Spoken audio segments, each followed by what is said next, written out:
Being a beginner comes in all sizes and isn't a one scenario describes all. Believe me, I know. Maybe you are here out of frustration, maybe you are here out of excitement because you just got started, or maybe you are here casually curious because you started recently and thought this video may or may not help you. I say to all of you, it will help you. None of this stuff is ever one and done, and if nothing else, please stick around to the end for a very special resource that I have for you. I am so excited about this, and I can't wait for you to be a part of it. And it's free, 100% free. Beginning cello is my favorite topic, my favorite lesson to teach. Remember, as we go along, you may pause the video as you want and check the various points we are talking about.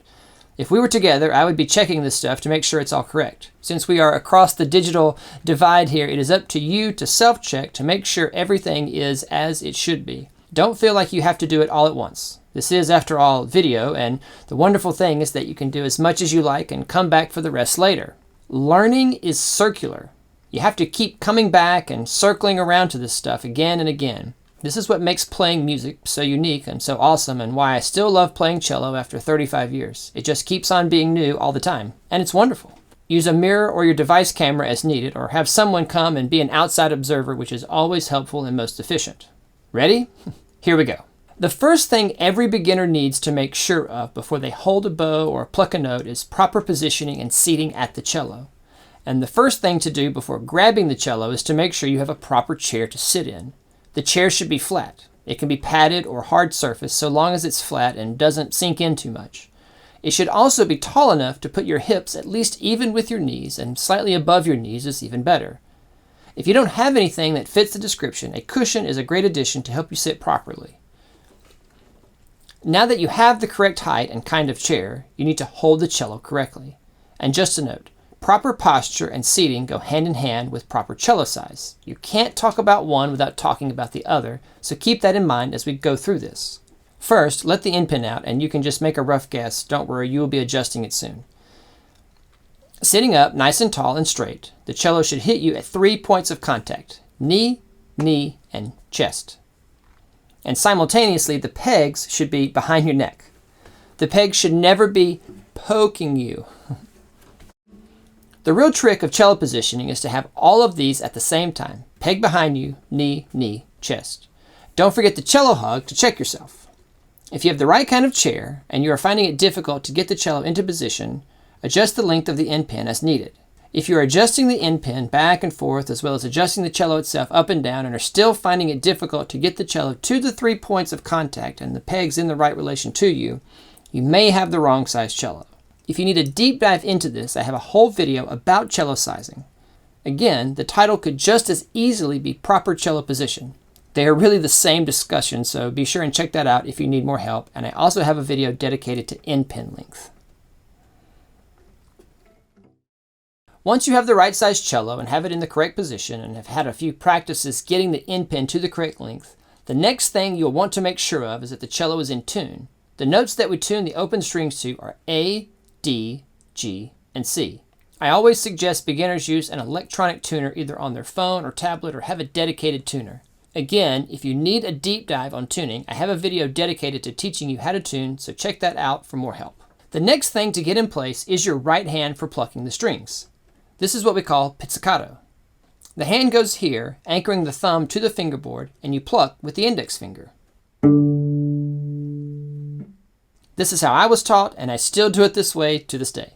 A lot of beginners get this wrong because it's taken for granted or easy or maybe insignificant. It's not. Place your right hand properly and pluck the string correctly. It's very important that you do so. To find out why we start with pizzicato, see that video on this channel. Now that you are comfortable plucking and have an understanding of what we are going for and why, let's pluck and say the open string names. A, D, G, C. Awesome, you're on your way. This is quite a lot actually, and depending on your age or how much you are practicing each day, this might be all that we would cover, and that would be plenty for a first lesson and plenty of goals for the first week of practicing at home. Find the chair or piano bench that you're going to practice on, get the end pin to the correct length, get the cello in the correct position, and set the right hand in the correct position and practice plucking and saying the open strings. I can see that you are still here and eager to learn, and I promised you 17 minutes, so let's keep going. The next thing to tackle is the left hand. Some might call this the most important aspect of the beginner lesson because this is the aspect of playing that creates the notes. I won't say it's the most important because all of the things we have talked about so far are extremely important to your success. But I do understand the statement because the left hand is what most affects the intonation. And when the intonation is wrong, it sticks out to us more than the other aspects of playing the cello, even if those other aspects are just as wrong as the intonation. This is why playing in tune is such a key aspect of successfully playing the cello, and thus the left hand gets the title of number one most important. All this to say, pay attention to this one. If you're using tape on your instrument, you most likely have these three places taped, and maybe you have the second finger spot taped, but maybe not. We don't use the second finger much in the beginning as a tradition, and plus having a clear distinction between this place on the fingerboard with the two tapes close together and this place with the single tape can really help your brain-to-hand communication. If you do have tape on the fingerboard, please use it. Practice in front of a mirror and make sure you are putting your fingers on the tape. If you don't already have tapes and would like to know how to put them on, I have a video all about that here on the channel. I will link it in the description.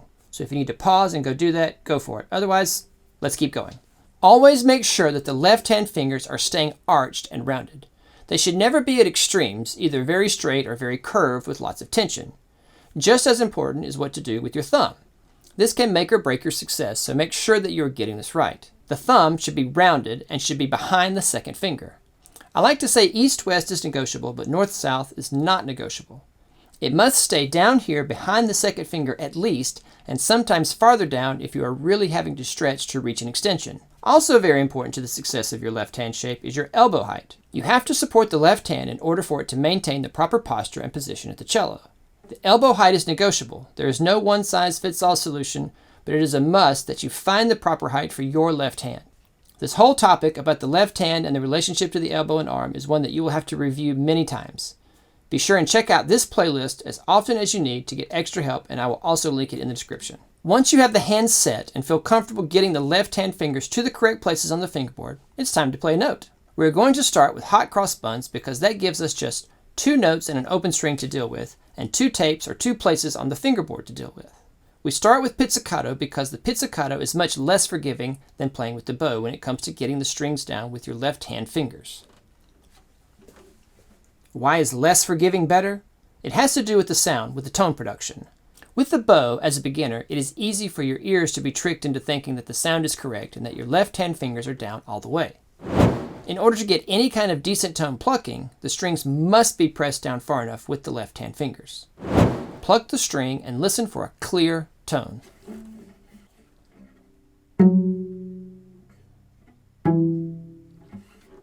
Remember that like all aspects of playing, you must be patient while you build up the muscles to perform these different things. And that is especially true with the left hand finger strength.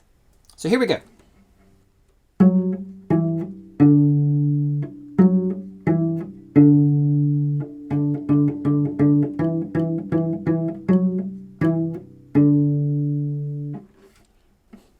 Awesome. Let's do it 2 more times in a row.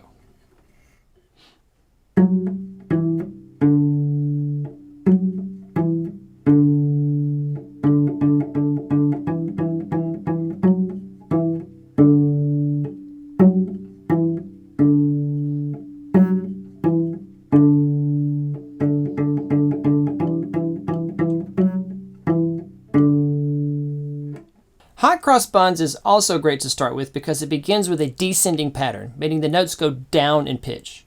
I will explain why this is important in more detail when we add the bow later in the lesson. Practice in front of a mirror, keep your fingers rounded, arm and elbow in support of the left hand, and listen for a clear tone. And don't forget, if you want to visit the hot cross buns lesson all by itself in more detail, see those videos on this channel. While you are working on pizzicato and building up the left hand, you can be working on your bow hold, even if we aren't actually putting the bow on the string yet. I have several ways to help you achieve a proper bow hold. Here they are in the order I start teaching them to beginners. Number 1, go through the steps and say them out loud while you do. Thumb, middle finger, drop. Number 2, the cliffhanger. With the bow in your left hand and hair facing out away from you, hang on the frog like you are rock climbing. Don't use your thumb at all. You want to feel the flat parts of your fingers against the frog and stick, which is the proper placement of the fingers.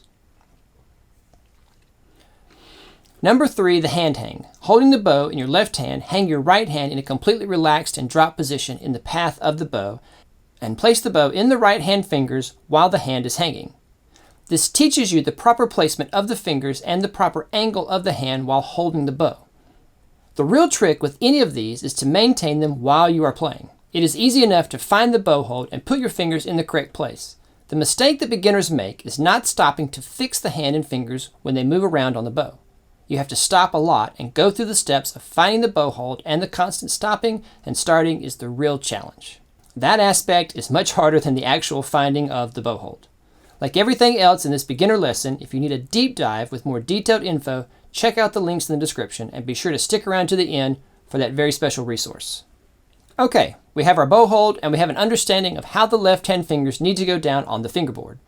Before we put the two together, it is important to practice with the bow on open strings. This is called arco as opposed to pizzicato, which is what we were doing before when we were plucking. Open strings means I am not using my left hand at all. No pressing down or closing off of the string, thus the term open string. Playing on open strings will allow you to focus on your bow hold and make a good strong tone. This is perhaps the most difficult aspect of being a beginner, knowing what a good strong tone sounds like and how to know if you are making one or not. You want to make sure that the bow is not gliding along the string, that it is making good contact with the string, and that you are getting a spinning sound, almost a buzzing kind of sound. You have to keep the trajectory of the bow straight and the weight of your arm into the bow. One thing that helps is to have tape on the bow to give you a visual reference and help you use the correct amount of bow. By only using this small portion, it will help you focus the weight of your arm into the bow. One piece of tape goes at the balance point, literally the place where the bow balances on your finger, and the other goes at the end of the grip. Grips can vary in length and placement on the bow, so just use the following as a general reference. But know that the grips don't vary so much that you should be afraid if your measurements don't match mine exactly. And another note to keep in mind is that if you're using a bow grip aid, like a string vision or some tubing, the balance point will be slightly different on the bow. So make sure you mark the balance point as it is without any extra bow grip aids here on the bow. On my full-size bow, the distance between the two tapes here is around 3.5 inches or 9 centimeters. And this is, use this as a rough guess as a comparison for your full-size bow.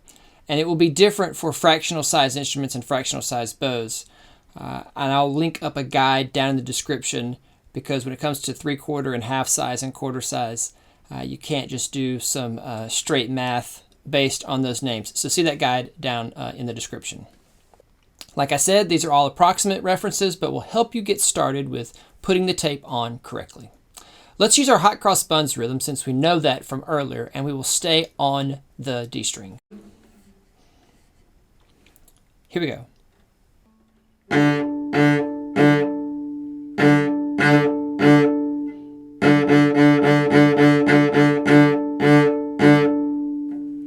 Specifically, when it comes to quality, the most important thing that you can do to help your learning is listen to the recordings every day.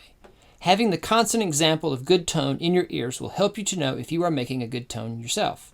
When it comes to the quantity or the strength of the tone, I have a video dedicated to one method on how you can check this on your own using a decibel meter. See that video on this channel. It's not a perfect solution, but it can help you if you don't have a live teacher to guide you. And now to put the bow together with the left hand. Remember, maintaining posture and position while making a good sound should be your #1 priority right now. Stop often and check all the points we have talked about. Also, video record yourself so that you can see and hear yourself at the same time. Because the posture and position of the left hand is critical in the beginning as well as the intonation, we're going to start with the hot cross buns that we already know and follow that with the D major scale. Here we go with hot cross buns on the D string. Ready?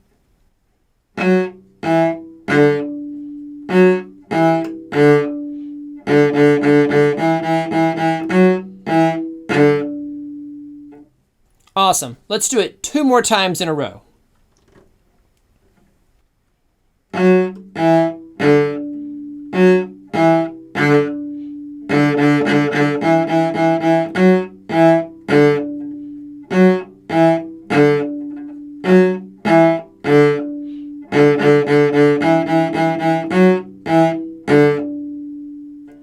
Great job! You just played your first piece of music with the bow. That is awesome. And you made it through your first lesson. Congratulations. Give yourself a high five for making it all the way through the lesson. You are awesome. The next step is to add the fourth finger, and for this we will use the D major scale in part 2 of this lesson. Part 2 is part of the beginner cello course I have created for you online, and you have 2 options to take the course, and I can't wait for you to explore both. And, like I said, they are 100% free. That's right, free. The first is here on YouTube. The Beginner Cello playlist is available for you to watch right now. See the links in the description to access it immediately. The second is a new cello online community.